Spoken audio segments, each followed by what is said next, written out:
अध्याय 13। शून्य गुरु की खोज का आरंभ। पिछले अध्याय में वीर ने ज्वालामुखी आयाम में शून्य क्रिस्टल का तीसरा टुकड़ा सुरक्षित रूप से छिपा दिया, लेकिन गुरुदेव ने उसे चेतावनी दी कि असली चुनौती अब शुरू होगी। शून्य क्रिस्टल की ताकत को नियंत्रित करने के लिए वीर को शून्य गुरु की तलाश करनी होगी। शून्य गुरु का रहस्य। 1। गुरुदेव का मार्गदर्शन।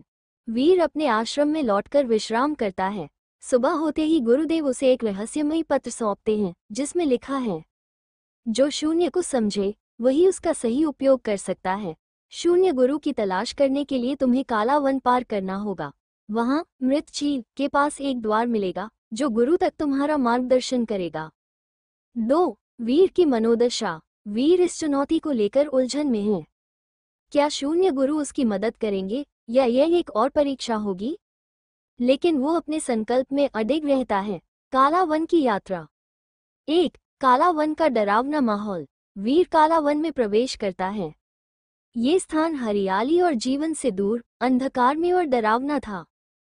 पक्षियों की आवाज बंद हो चुकी थी और पेड़ों की शाखाएं मानो किसी जीवित प्राणी की तरह हिल रही थीं। हर कदम पर वीर को ऐसा लगता है कि कोई उसे देख रहा है। 2। पहली बाधा, राक्षसी छाया। वीर जैसे ही वन के बीचों बीच पहुंचा, एक विशाल छाया प्रकट हुई। यह एक राक्षसी आकृति थी जिसकी आंखें जलते अंगारों जैसी थीं। उसने वीर से कहा, जो काला वन पार करना चाहता है उसे अपनी सबसे बड़ी कमजोरी का सामना करना होगा। वीर समझ गया कि यह छाया उसकी मानसिक शक्ति को परखने के लिए आए हैं। 3। अपने डर का सामना। छाया ने वीर के सामने उसकी बचपन की सबसे बड़ी कमजोरी को प्रकट किया। वो दृश्य था जब वीर अपने पिता की मृत्यु के समय उनकी रक्षा नहीं कर सका। वीर का मन इस दृश्य को देखकर कमजोर पड़ने लगा, लेकिन वीर ने खुद को संभाला। उसने महसूस किया कि यह केवल एक भ्रम है और उसने अपनी ऊर्जा का उपयोग कर छाया को खत्म कर दिया। मृत झील का रहस्य। 1। झील का भयावह दृश्य। काला वन पार करने के बाद वीर मृत झील के पास पहुंचा। ये झील काले पानी से भरी थी जिसमें कोई हलचल नहीं थी। झील के ऊपर धुंध थी और वीर को ऐसा लगा जैसे झील से कोई उसे पुकार रहा हो। 2। गुप्त द्वार का प्रकट होना। वीर झील के पास ध्यान मुद्रा में बैठा और अपने आयाम कौशल का उपयोग किया। झील का पानी धीरे धीरे साफ होने लगा और उसमें एक द्वार दिखाई दिया। द्वार पर प्राचीन शिलालेख थे जिन्हें केवल वीर ही पढ़ सकता था। शिलालेख में लिखा था, केवल वो जो अपनी आत्मा की सच्चाई को देख सकता है इस द्वार में प्रवेश करेगा। 3। द्वार में प्रवेश। वीर ने मंत्रोच्चारण किया और द्वार में प्रवेश किया। अंदर का माहौल एक दूसरी ही दुनिया का था। चारों ओर एक अजीब सन्नाटा और नीली रोशनी थी। शून्य गुरु का सामना। 1। गुरु का आविर्भाव। वीर एक विशाल कमरे में पहुंचा जहां एक प्राचीन मानव आकृति ध्यान में बैठी थी। उनके चारों ओर शून्य ऊर्जा के छोटे छोटे गोले तैर रहे थे। यह वही शून्य गुरु थे जिनकी वीर को तलाश थी। गुरु ने अपनी आंखें खोलीं और वीर की ओर देखा। उनकी आवाज गहरी और गूंजती हुई थी, तुमने यहाँ तक आकर साबित कर दिया कि तुम में शून्य क्रिस्टल की जिम्मेदारी उठाने की क्षमता है, लेकिन तुम्हें इसे नियंत्रित करना अभी नहीं आता। 2। गुरु की परीक्षा।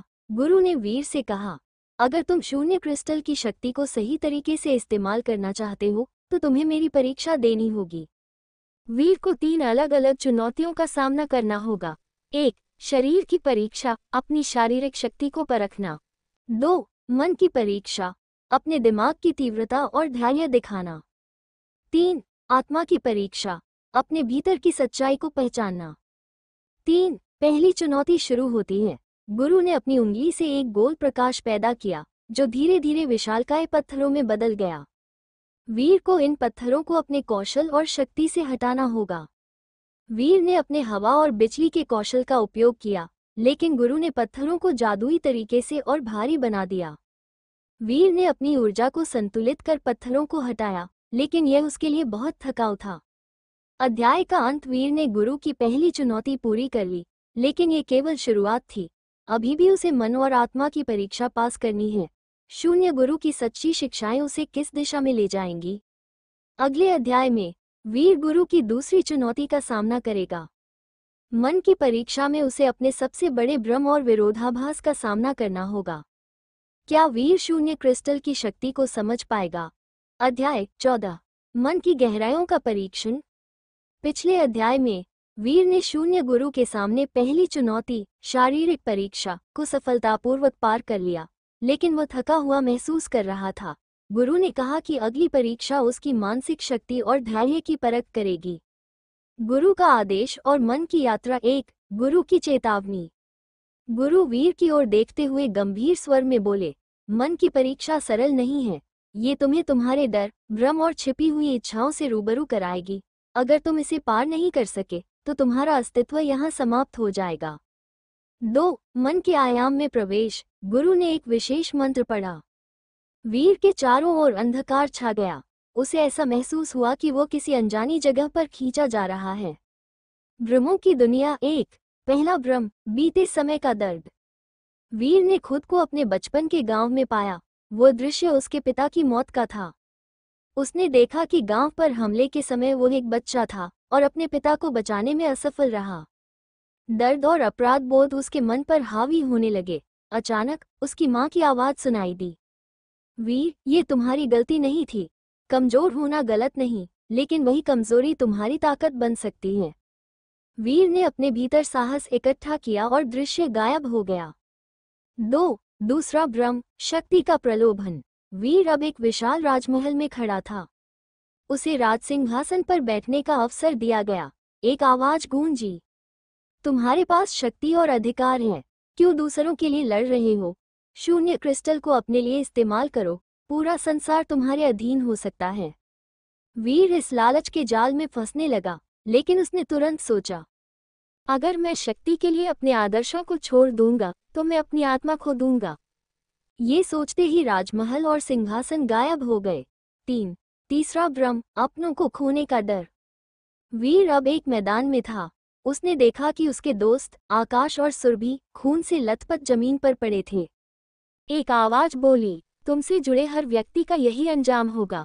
अगर तुम लड़ते रहोगे तो तुम अपने प्रियजनों को हमेशा के लिए खो दोगे। वीर के दिल में दर्द उठा, लेकिन उसने खुद से कहा, अगर मैं डर के कारण रुक गया तो मैं उन्हें बचाने का मौका भी खो दूंगा। मैं डर के कारण पीछे नहीं हटूंगा। ये सोचते ही दृश्य गायब हो गया। मन की परीक्षा समाप्त।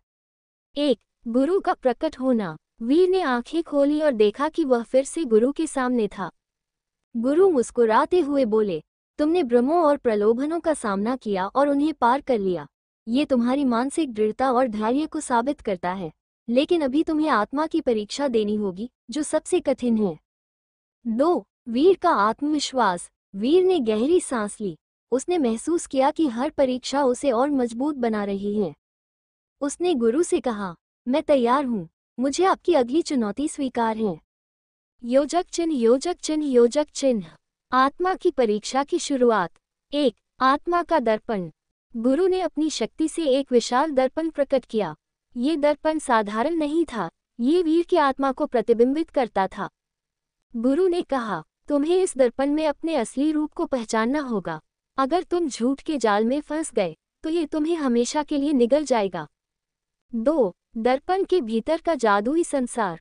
वीर जैसे ही दर्पण के पास गया, उसे खींचकर एक दूसरी दुनिया में ले जाया गया। यहाँ सब कुछ उज्जवल और सुंदर था, लेकिन वीर ने जल्दी ही महसूस किया कि ये दुनिया उसकी वास्तविकता से अलग है। एक आवाज गूंजी, तुम्हारे अंदर अच्छाई और बुराई दोनों हैं, सवाल ये है कि तुम किसे अपनाते हो। 3 अध्याय का अंत। वीर दर्पण के भीतर अपनी आत्मा के सच्चे रूप को पहचानने के लिए तैयार था, लेकिन क्या वो अपनी अच्छाई और बुराई को संतुलित कर पाएगा? आत्मा की परीक्षा उसके जीवन और शून्य क्रिस्टल के उपयोग की दिशा तय करेगी। योजक चिन्ह, योजक चिन्ह, योजक चिन्ह।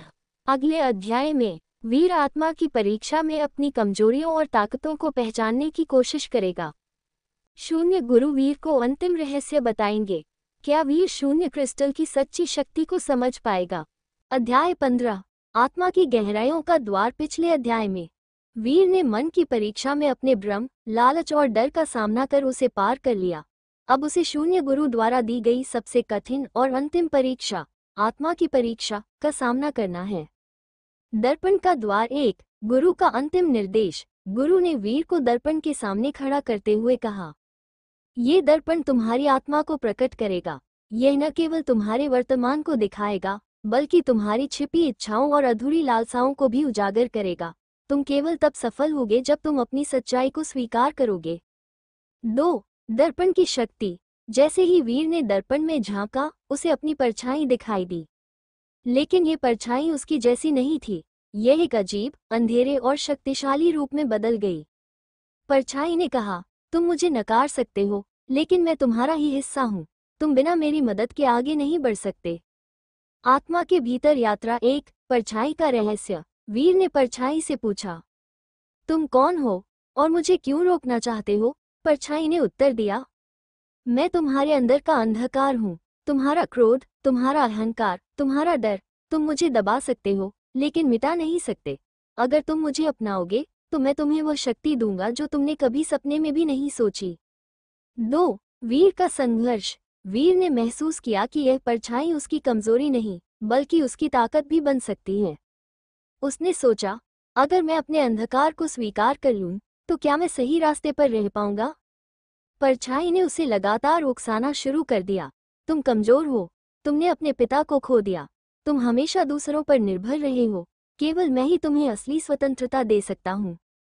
3. आत्मा का प्रकाश। वीर ने अपनी ऊर्जा को संतुलित किया और गहरी सांस ली।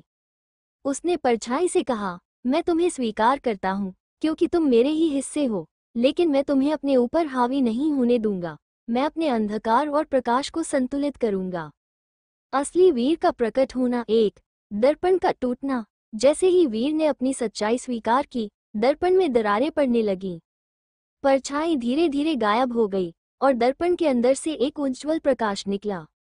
2. शून्य गुरु की स्वीकृति। वीर ने अपनी आंखें खोलीं और देखा कि वो फिर से गुरु के पास खड़ा है। गुरु ने मुस्कुराते हुए कहा, तुमने आत्मा की परीक्षा भी सफलतापूर्वक पार कर ली। तुमने अपने अंधकार को स्वीकार किया और उसे संतुलित किया। यही सच्ची शक्ति है। 3. शून्य क्रिस्टल का रहस्य। गुरु ने वीर को शून्य क्रिस्टल का चौथा टुकड़ा सौंपते हुए कहा, अब तुम शून्य क्रिस्टल के सही संरक्षक हो, लेकिन याद रखना, इसकी शक्ति का सही उपयोग ही तुम्हें विजेता बनाएगा। गुरु की भविष्यवाणी और नई यात्रा का संकेत। 1. गुरु की चेतावनी।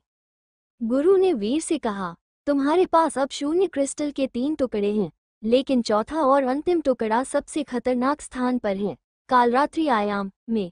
वहां केवल वही जीवित रह सकता है जो अपने प्राणों की परवाह न करे। 2. वीर का निर्णय। वीर ने दृढ़ स्वर में कहा, मैं किसी भी चुनौती के लिए तैयार हूँ। अगर यह क्रिस्टल संसार की सुरक्षा के लिए आवश्यक है, तो मैं कालरात्रि आयाम का सामना करने को तैयार हूँ। अध्याय का अंत। वीर आत्मा की परीक्षा में सफल हो गया, लेकिन उसकी यात्रा अभी खत्म नहीं हुई है। अब उसे कालरात्रि आयाम में प्रवेश करना होगा, जहां उसका सामना सबसे खतरनाक शत्रुओं और अपनी अंतिम परीक्षा से होगा। अगले अध्याय में वीर कालरात्रि आयाम में प्रवेश करेगा। वहां उसे अंधकार की सेना और कालाधिपति का सामना करना होगा। शून्य क्रिस्टल का चौथा टुकड़ा क्या वीर के हाथ लगेगा?